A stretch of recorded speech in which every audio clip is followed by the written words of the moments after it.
Hatay Büyükşehir Belediyesi kent genelinde altyapıyı güçlendirme ve modern şehircilik hedefleri doğrultusunda yatırımlarını aralıksız sürdürüyor.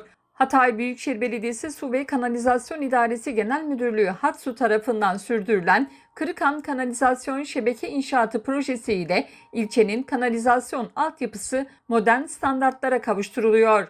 Proje kapsamında 57.992 metre uzunluğunda kanalizasyon hattı ile birlikte 1320 adet parsel bacası inşa edildi. Özyörük, Karataş, Çankaya, Mimar Sinan, Alsancak, Cumhuriyet, Menderes, Bahçelievler, Mahmutlu, Karadurmuşlu, Reşatlı, Aktutan, Yeni ve Özsoğuksu mahallelerinde altyapı çalışmaları devam ediyor.